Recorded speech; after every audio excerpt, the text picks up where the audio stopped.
Hi guys, as I was requested by my sweet family, I thought to make a video on directors. Hope you like it. So, before moving on types of directors, let's see what is a director. As we already know that a company is a legal entity and does not have any physical existence. It can only act through natural persons to run its affairs. The person acting on its behalf is called directors.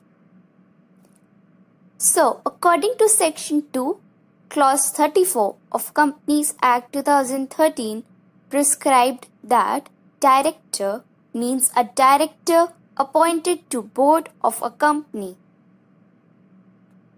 The supreme executive authority controlling the management and the affairs of the company vests in the team of directors of the company, collectively known as its board of directors. At the core of the corporate governance practice is the board of directors, which oversees how the management serves and protects the long-term interest of all the stakeholders of the company.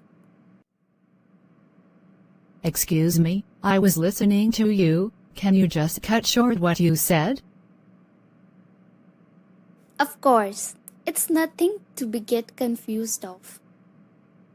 In simple language, directors refers to part of the collective body known as board of directors that is responsible for controlling, managing and directing the affairs of the company.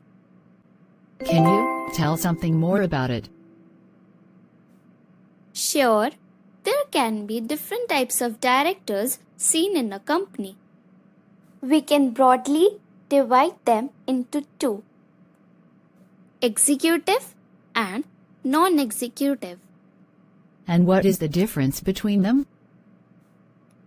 The executive director is responsible for day-to-day operations of the organization, which includes managing committees and staffs as well as developing business plans in collaboration with the board.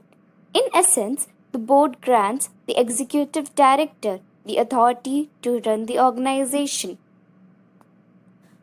The non-executive directors can also be referred to as external directors. They are usually people of stature and experience who can act as both a source of wise independent advice and a check on wilder elements on a board. Now we are ready to meet two different types of directors. Hi, I am Matthew, a resident director. Every company shall have at least one director who has stayed in India for a total period of not less than 182 days in the previous calendar year. Companies incorporated after the 30th of September 2014 need to have the resident director from the date of incorporation itself. Hi, I am Rosie, the woman director. Two types of companies shall appoint at least one woman director: 1. Every listed company. 2. Every other public company having a paid-up share capital of 100 crore rupees or more. Or, B. Turnover of 300 crore rupees or more. So these companies have to mandatorily appoint one woman director. You know why? Because girls are the best. Boys don't mind. There should be women empowerment. A company following under these categories shall comply with such provisions within a period of 6 months from the date of its incorporation. However, any intermittent vacancy of a woman director shall be filled up by the board at the earliest, but not later than immediate next board meeting, or 3 months from the date of such vacancy, whichever is later. Hi, I am Roy, the small shareholders director. Small shareholder means a shareholder holding shares of nominal value of not more than 20,000 rupees or such other sum as may be prescribed.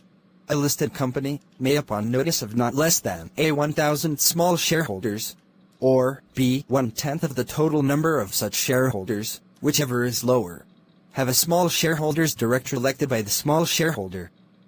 A small shareholders director may be elected voluntarily by any listed company. I cannot be a small shareholder director in more than 2 companies.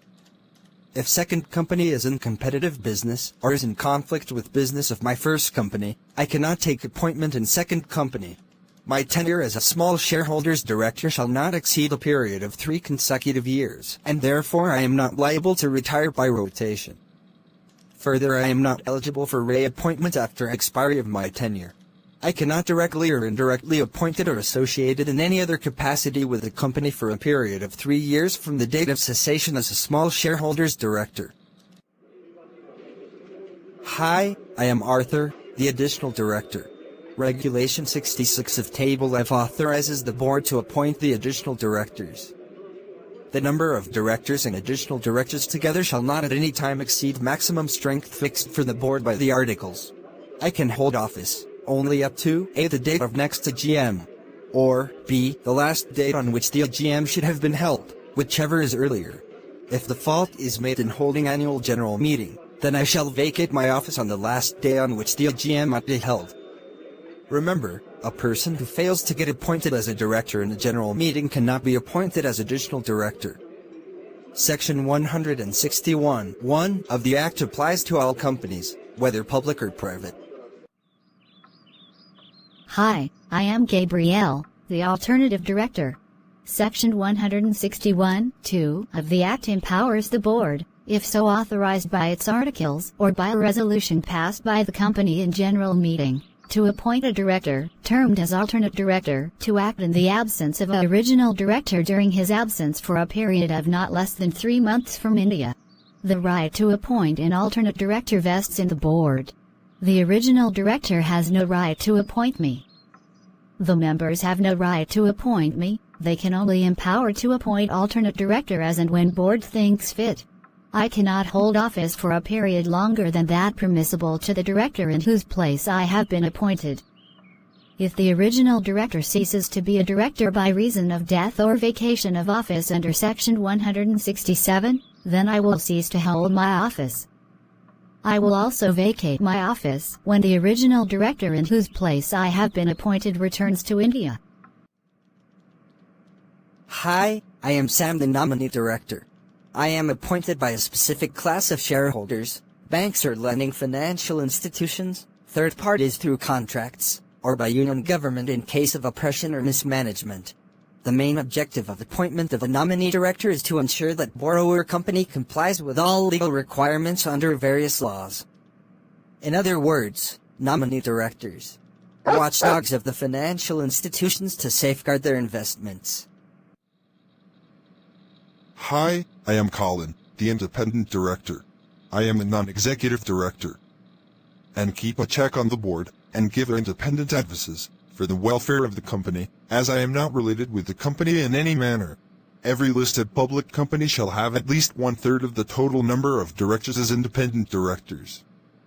And also companies which are required to have at least 2 directors as independent directors are 1. The public companies having paid up share capital of 10 crore rupees or more.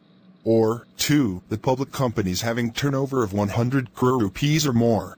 Or 3. The public companies which have, in aggregate, outstanding loans, debentures and deposits, exceeding 50 crore rupees. I can hold office for a term up to 5 consecutive years. And eligible for reappointment on passing of a special resolution by the company and disclosure of such appointment in the board's report. No independent director shall hold office for more than 2 consecutive terms. An independent director shall be eligible for appointment after the expiration of 3 years of ceasing to become an independent director. So guys, how was your meeting with different types of directors? I hope they have given you some piece of information and you will remember them. As a CS, CA and CMA of a company, you have to deal with directors. So, be careful. And who knows if you are going to be one of them? My best wishes with you. And if you become one, don't forget me, please.